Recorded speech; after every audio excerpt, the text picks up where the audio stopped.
c'est comme ça que ça s'est passé.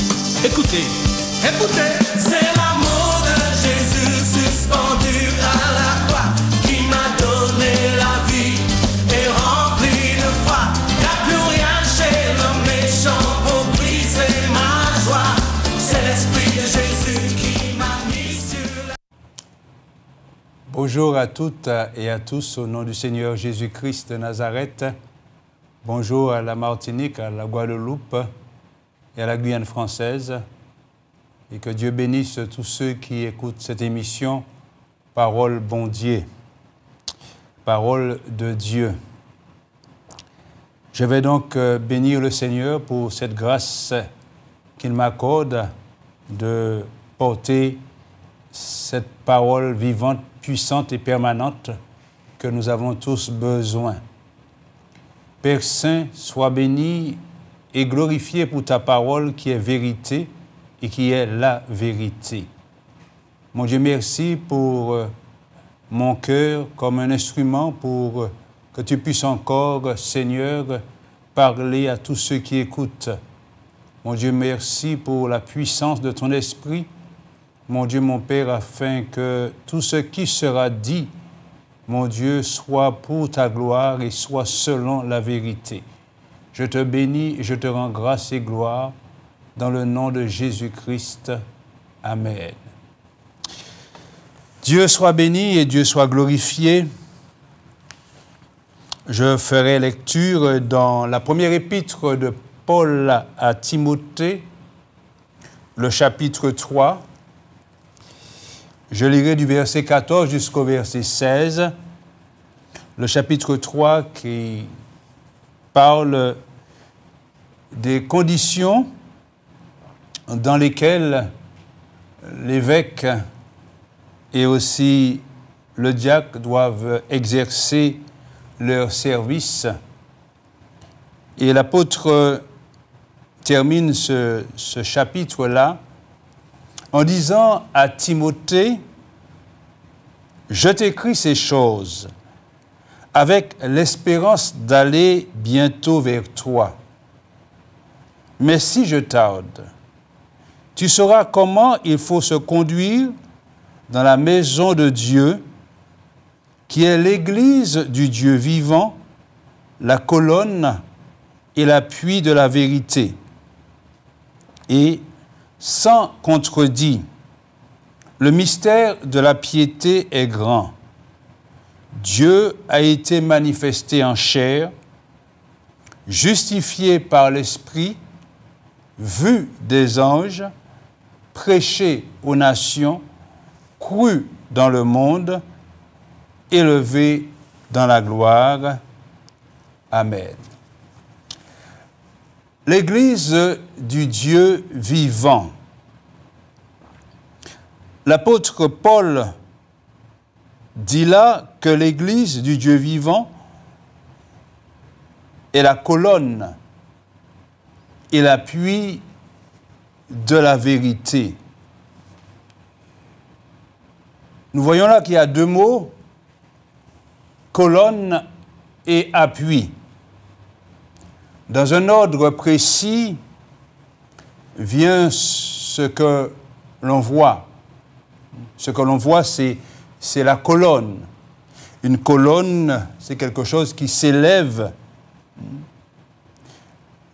Dans sa définition, la colonne, c'est un support vertical d'un édifice. Habituellement, qui est, je dirais, cylindrique, une colonne. Et puis nous avons aussi le mot, qui vient ensuite, le mot appui, qui est un support, je dirais même un fondement sur lequel s'appuie justement la colonne. Donc en synthétisant ce verset 14, on peut dire que la véritable Église est celle à qui plutôt on a confié je dirais, de propager la vérité. C'est l'Église qui doit dire la vérité. Et l'Église qui dit la vérité doit elle-même être dans la vérité, sinon ça ne sert à rien. Le psalmiste dit ceci dans le livre des psaumes, le psaume 119, justement, qui parle de la parole de Dieu.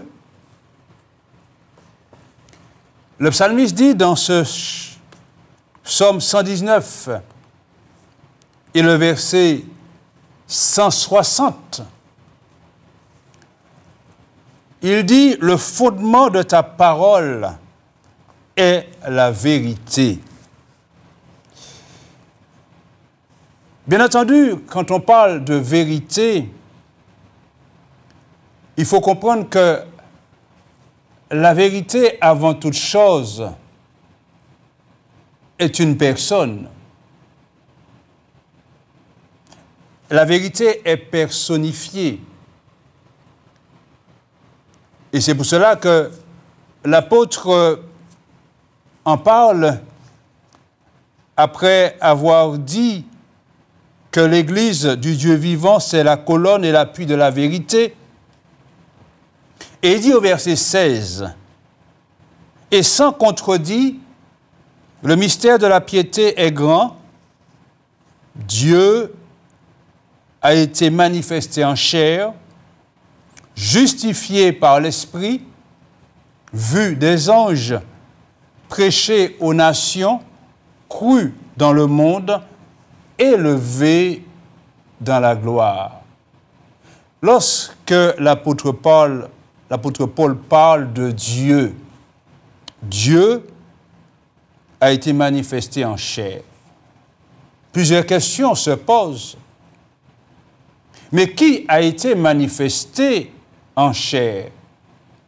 Si ce n'est que Jésus-Christ, qui a été justifié par l'Esprit de Dieu, si ce n'est que Jésus-Christ, qui a été vu des anges, si ce n'est que Jésus-Christ, qui a été prêché aux nations, si ce n'est que Jésus-Christ, qui a été élevé, ou encore qui a été cru dans le monde, si ce n'est que Jésus-Christ, et qui a été en finalité élevé dans la gloire, si ce n'est que Jésus-Christ. Il a été élevé, et l'apôtre Paul nous dit qu'il a été souverainement élevé. C'est pour cela que Dieu lui a donné un nom. Dans cette épître aux Philippiens, l'apôtre dit au verset 9, « Lui qui, le Seigneur Jésus, s'est humilié, il est descendu parmi nous, il a été obéissant jusqu'à la mort et même jusqu'à la mort de la croix. » Et au verset 9, l'apôtre Paul dit, « C'est pourquoi aussi Dieu l'a souverainement élevé et lui a donné le nom qui est au-dessus de tout nom, afin qu'au nom de Jésus, tout genou fléchisse dans les cieux, sur la terre et sous la terre, et que toute langue confesse que Jésus-Christ est Seigneur, à la gloire de Dieu le Père. »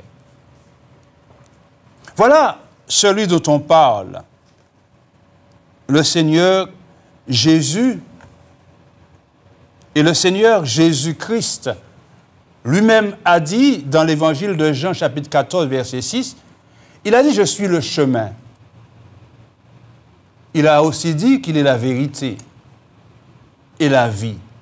Je suis le chemin, la vérité et la vie.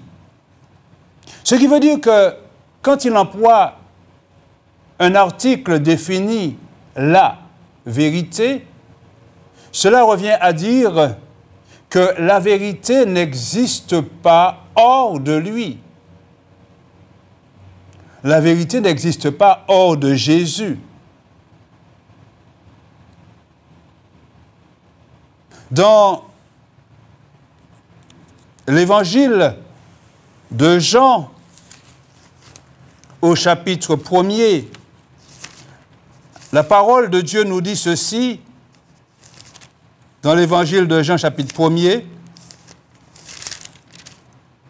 c'est Jean qui a rendu ce témoignage, Jean-Baptiste, dans ce chapitre 1er à partir du verset 15, Jean disait ceci, Jean lui a rendu témoignage et s'est écrié, « C'est celui dont j'ai dit, celui qui vient après moi m'a précédé, car il était avant moi. » Il montre là l'existence éternelle du Fils de Dieu. Et nous avons tous reçu de sa plénitude et grâce sur grâce. Et il dit ceci, car la loi a été donnée par Moïse, la grâce et la vérité sont venues par Jésus-Christ. Alléluia. La grâce et la vérité sont venues par Jésus-Christ. C'est lui qui est venu avec la vérité. Et un jour, devant Pilate, il a dit, « Je suis venu rendre témoignage à la vérité. » Et Pilate a posé la question, « Mais qu'est-ce que la vérité ?» Il ne savait pas que la vérité était devant lui. Car ce que Jésus dit, c'est la vérité. On a beau ne pas l'accepter, mais c'est la vérité. Jésus-Christ est la vérité. Si Jésus est venu dans ce monde pour rendre justement témoignage à la vérité, c'est parce qu'il a été envoyé de la part du Père. Et il n'a pas cessé, le Seigneur Jésus, de le dire qu'il a été envoyé. Il n'est pas venu comme un cheveu sous la soupe. Non, il est venu de la part du Père. Il a été envoyé. Et dans l'évangile de Jean, à plusieurs reprises, nous voyons que le Seigneur l'a dit, qu'il a été envoyé. Dans l'évangile de Jean, chapitre 4, le verset 34, il disait donc, « Ma nourriture est de faire la volonté de celui qui m'a envoyé et d'accomplir son œuvre. » Dans le chapitre 5, il dit également, au verset 24, « En vérité, je vous le dis, celui qui écoute ma parole et qui croit à celui qui m'a envoyé a la vie éternelle et ne vient point en jugement, car il est passé de la mort à la vie. » Dans le chapitre 6, toujours de l'évangile de Jean, au verset 29, le Seigneur dit, « L'œuvre de Dieu, c'est que vous croyez en celui qu'il a envoyé lui-même. » Dans ce même chapitre 6, au verset 38, il dit, « Car je suis descendu du ciel pour faire non ma volonté, mais la volonté de celui qui m'a envoyé. Le Seigneur Jésus est venu ici-bas pour faire la volonté de Dieu. Il a été envoyé. On peut dire que Jésus a été l'envoyé spécial de Dieu le Père. Parce qu'il a été le premier apôtre, puisque le mot apôtre veut dire envoyé. Dans l'Épître aux Hébreux, l'auteur nous dit ceci dans l'Épître aux Hébreux, le chapitre 3. L'auteur nous dit ceci au verset 1er, « C'est pourquoi, frères saints, qui avaient part à la vocation céleste, considérez l'apôtre et le souverain sacrificateur de la foi que nous professons, Jésus, qui a été fidèle à celui qui l'a établi, comme le fut Moïse dans toute sa maison. » Alléluia. Le Seigneur Jésus a été le premier apôtre, le premier envoyé. Il est venu avec la vérité. Et c'est l'Église qui a la mission de propager cette vérité, de dire ce qui est vrai, de dire ce que Jésus a dit. Non pas de dire ce que l'on veut, de la manière que l'on veut, mais de dire ce que Jésus a dit. Et Jésus a parlé sur plusieurs points lorsqu'il était là, accomplissant son ministère terrestre. Il a parlé du péché, ce qui détruit l'homme. Mais il a aussi parlé de la miséricorde de Dieu. Il a parlé du pardon. Il a parlé de l'amour. Il a parlé de la justice. Il a parlé de beaucoup de points. Il a parlé du royaume de Dieu.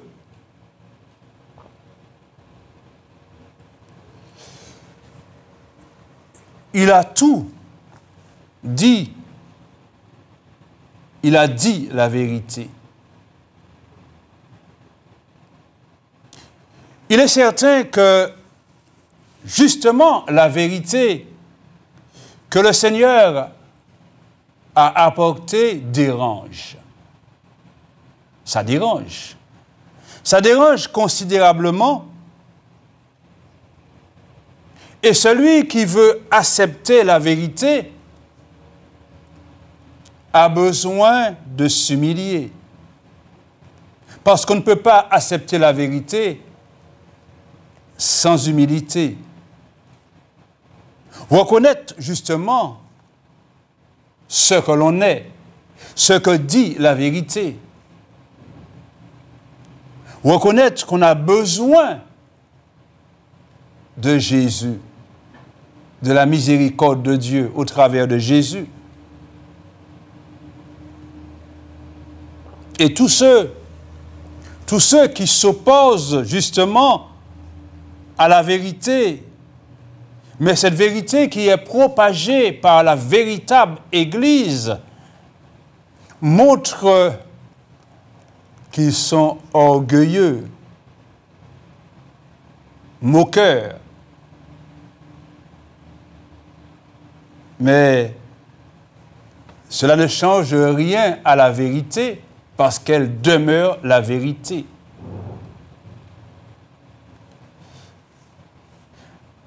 Il faut savoir que la vérité crée l'adversité. Car le Seigneur Jésus lui-même a été pris à partie par les chefs religieux de son époque, par les impies, par les apostats. Et ils ont cherché à plusieurs reprises à le lapider parce qu'il disait la vérité. La vérité dérange. Le Seigneur Jésus est venu. La question est de savoir, mais pourquoi Jésus est-il venu? Pourquoi? Tout simplement pour accomplir, comme il a dit, l'œuvre de Dieu dans la vie de ce monde pécheur. Il est venu pour moi, pécheur, pour toi, pécheur, pour chacun de nous. Seulement, quelque chose va se passer dans notre vie si seulement nous acceptons ce que dit le Seigneur, la vérité. Beaucoup ne veulent pas entendre parler de la vérité.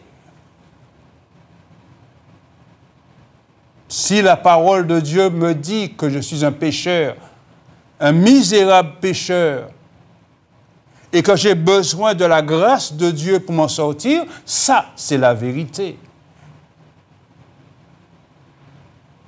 Et on cherchera à la combattre, cette vérité, par toutes sortes de raisonnements humains.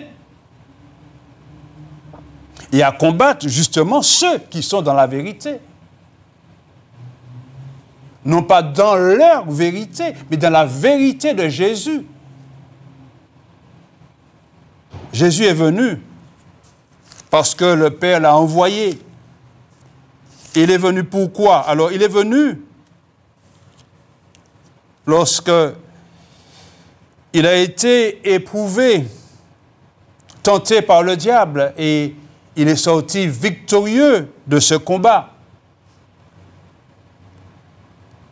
Et là, on nous dit dans ce chapitre 4 de l'évangile de Luc, à partir du verset 16, on nous dit, il se rendit à Nazareth, où il avait été élevé. Selon sa coutume, il entra dans la synagogue. Le jour du sabbat, il se leva pour faire la lecture. Et on lui a mis le livre du prophète Ésaïe. L'ayant déroulé, il trouva l'endroit où il était écrit « L'Esprit du Seigneur est sur moi, parce qu'il m'a oint pour annoncer une bonne nouvelle aux pauvres. Il m'a envoyé pour guérir ceux qui ont le cœur brisé, pour proclamer aux captifs la délivrance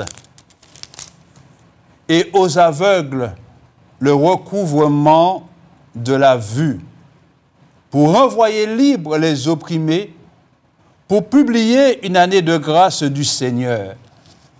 Le Seigneur a été envoyé, oint par le Saint-Esprit, pour annoncer une bonne nouvelle, la grâce de Dieu aux pauvres. Alors, bien entendu, quand on parle de pauvres, on ne parle pas de ceux qui sont démunis d'argent, parce que tous les hommes, dans leur état de péché, sont pauvres, spirituellement parlant. Ils ont besoin de Jésus. Il a été envoyé pour guérir ceux qui ont le cœur brisé, pour proclamer aux captifs la délivrance, tous ceux qui étaient sous l'empire du péché et du diable. Il est venu les délivrer et proclamer leur délivrance. Et aux aveugles, le recouvrement de la vue. Pas seulement les aveugles physiques, mais aussi les aveugles spirituels, ceux qui pensent voir mais qui ne voient rien. Pour renvoyer libres les opprimés et publier une année de grâce du Seigneur, un temps de grâce. Nous sommes dans ce temps-là, le temps de la grâce, qui a commencé le jour de la Pentecôte, où l'Esprit de Dieu a été répandu sur ces hommes qu'il avait choisis, et bien entendu tous ceux qui les accompagnaient, pour que l'Église naissante puisse annoncer la vérité de Jésus, parce que l'Église est la colonne et l'appui de la vérité. L'Église se doit de dire la vérité, non pas ce qu'elle veut, mais ce que dit le Seigneur Jésus. Appelons le péché, péché. N'appelons pas le péché faute, comme si c'est une faute. Le péché est une abomination devant Dieu. Et celui qui pêche doit se repentir. N'essayons pas de minimiser les choses, mais de dire ce que dit le Seigneur Jésus. C'est pour cela que l'Église a cette mission de dire la vérité. Mais l'Église qui dit la vérité, c'est parce qu'elle connaît la vérité et qu'elle vit la vérité. Parce que le mot Église est un mot, je dirais un mot utilisé aujourd'hui à toutes sortes de fins.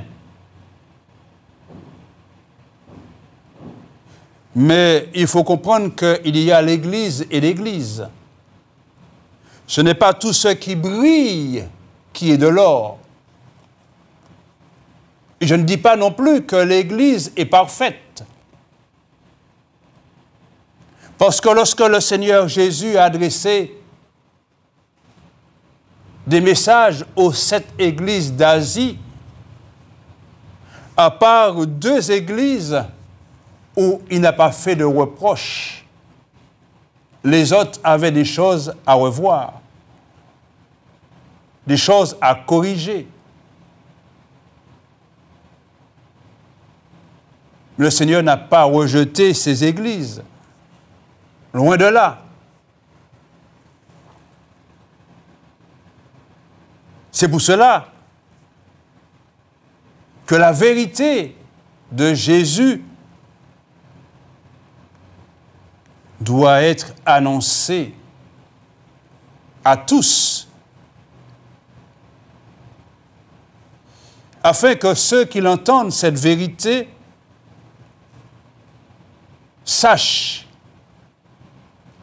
qu'ils ont à vivre la vérité qui est en Jésus. Il y aura toujours des moqueurs,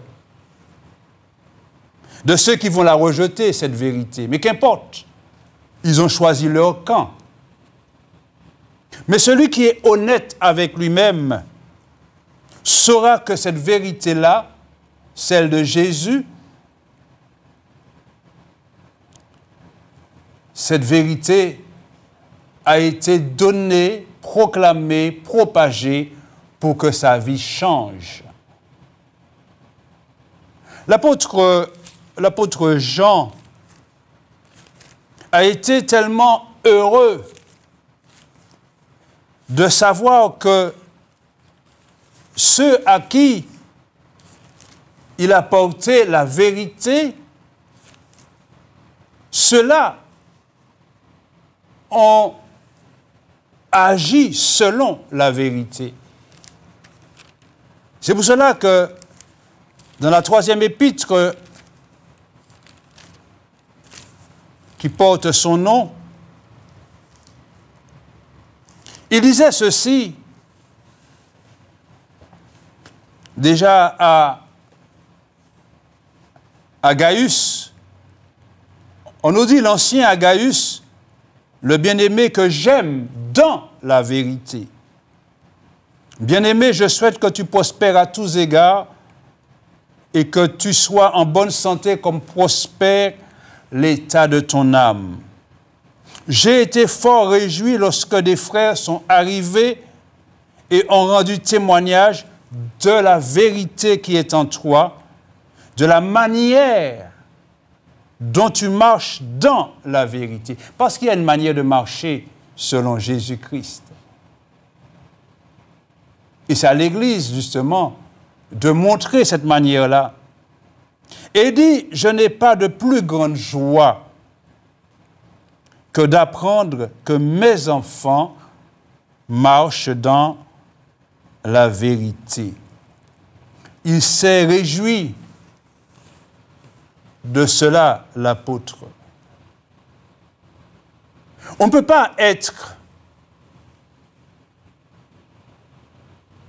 et penser que, en voulant être comme Jésus le demande, on peut marcher comme on veut. Non. Lorsque nous considérons ce que dit l'apôtre Paul dans son épître aux Éphésiens, au chapitre 4, il a demandé aux chrétiens d'Éphèse, dans une déclaration solennelle, de ne plus marcher comme ils marchaient auparavant. Il leur dit ceci, au verset 17, « Voici donc ce que je vous dis, ce que je dis, ce que je déclare dans le Seigneur. Vous ne devez plus marcher comme les païens qui marchent selon la vanité de leurs pensées. Ils ont l'intelligence obscurcie. Ils sont étrangers à la vie de Dieu à cause de l'ignorance qui est en eux. Ils sont ignorants des choses de Dieu à cause de l'endurcissement de leur cœur. Ayant perdu tout sentiment, ils se sont livrés au dérèglement pour commettre toute espèce d'impureté jointe à la cupidité. Et il dit, mais vous, en parlant des Éphésiens, mais vous, ce n'est pas ainsi que vous avez appris Christ, si du moins vous l'avez entendu, et si, conformément à la vérité qui est en Jésus, c'est en lui que vous avez été instruits à vous dépouiller par rapport à votre vie passée du vieil homme qui se corrompt par les convoitises trompeuses, à être renouvelé dans l'esprit de votre intelligence et à revêtir l'homme nouveau, créé selon Dieu, dans une justice et une sainteté que produit la vérité. Voilà ce que produit la vérité. La vérité produit une justice et une sainteté.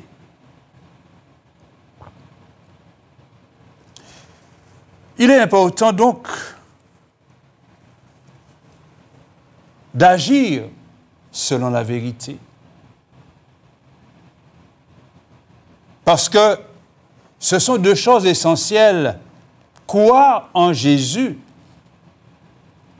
et agir selon la vérité. Parce que c'est le message de l'Église véritable qui donne à ceux qui l'entendent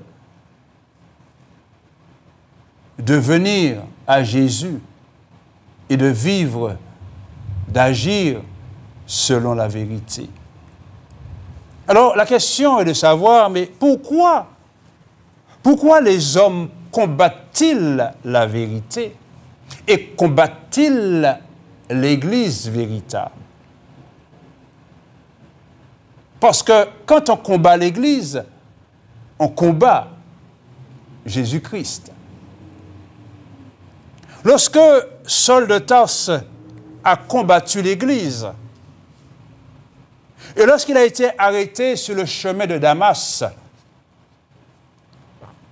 Jésus ne lui a pas dit « Saul, pourquoi persécutes-tu l'Église » Non.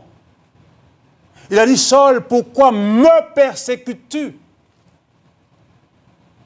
Parce que Saul persécutait l'Église, il persécutait Jésus. Tous ceux qui combattent la vérité combattent Jésus-Christ.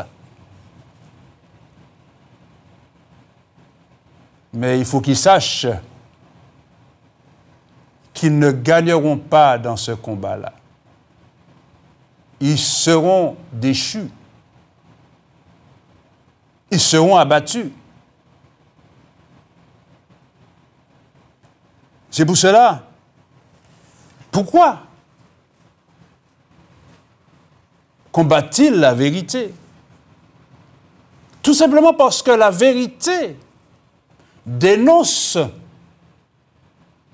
leurs mauvaises œuvres.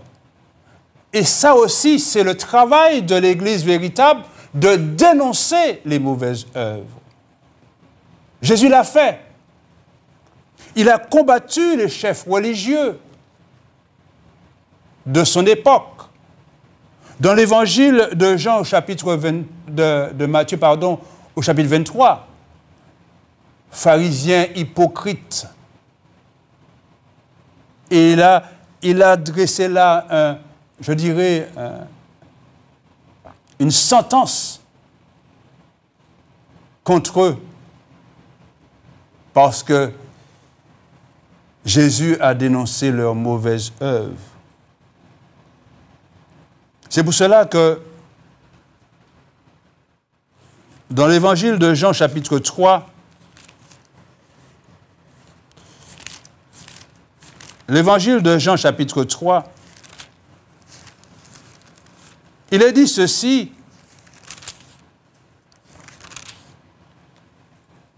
à partir du verset 16. Il est dit, car Dieu a tant aimé le monde qu'il a donné son Fils unique. Mais pour quelle raison il a donné son Fils? Afin que quiconque croit en lui ne périsse point, mais qu'il ait la vie éternelle. Il ne suffit pas de dire « je crois », mais il faut agir selon la vérité. Dieu, en effet, n'a pas envoyé son Fils dans le monde. Je vous ai dit que Jésus, c'est l'envoyé spécial de Dieu. Alors tous ceux qui viennent après, ce sont tout simplement des charlatans, des moqueurs. C'est lui que Dieu a envoyé pour témoigner de la vérité. Dieu n'a pas envoyé son Fils dans le monde pour qu'il juge le monde. Ce n'est pas le moment du jugement. Mais pour que le monde soit sauvé par lui, ce qui veut dire que nous sommes dans un temps de grâce. Et la grâce n'est pas pour une partie, la grâce est pour tous. Tous les hommes.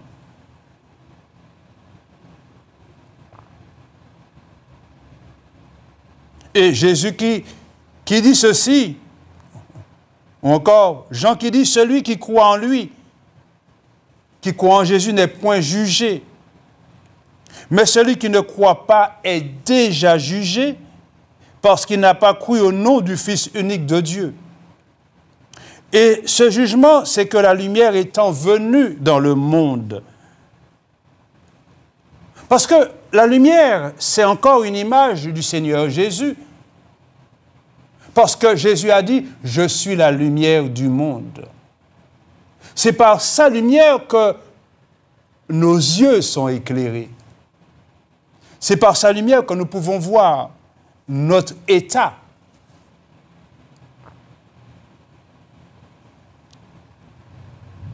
Ce jugement, c'est que la lumière étant venue dans le monde, les hommes, Les hommes ont préféré les ténèbres à la lumière parce que leurs œuvres étaient mauvaises.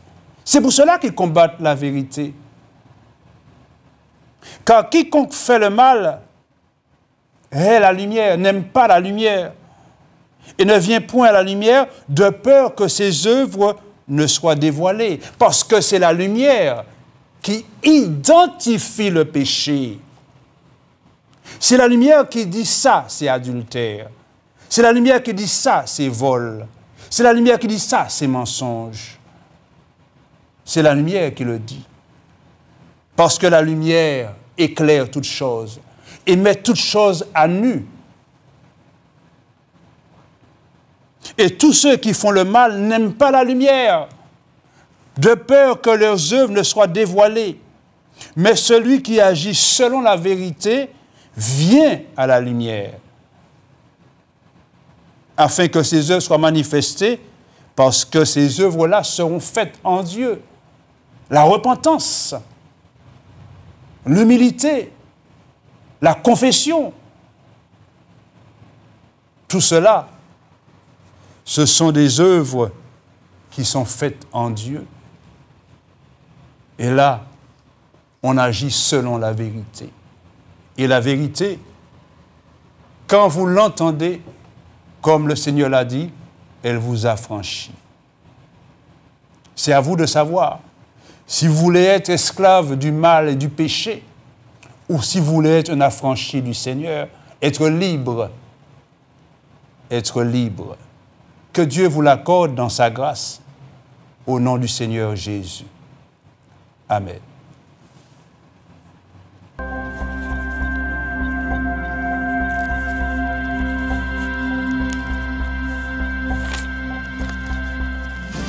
C'est l'amour de Jésus. Il faut que vous m'écoutiez. C'est l'amour de Jésus. Qui m'a sauvé la vie. C'est l'amour de Jésus. Qui m'a transformé. C'est l'amour de Jésus. Mais c'est l'amour de Jésus. Mais c'est comme ça que ça s'est passé. Écoutez, écoutez. C'est l'amour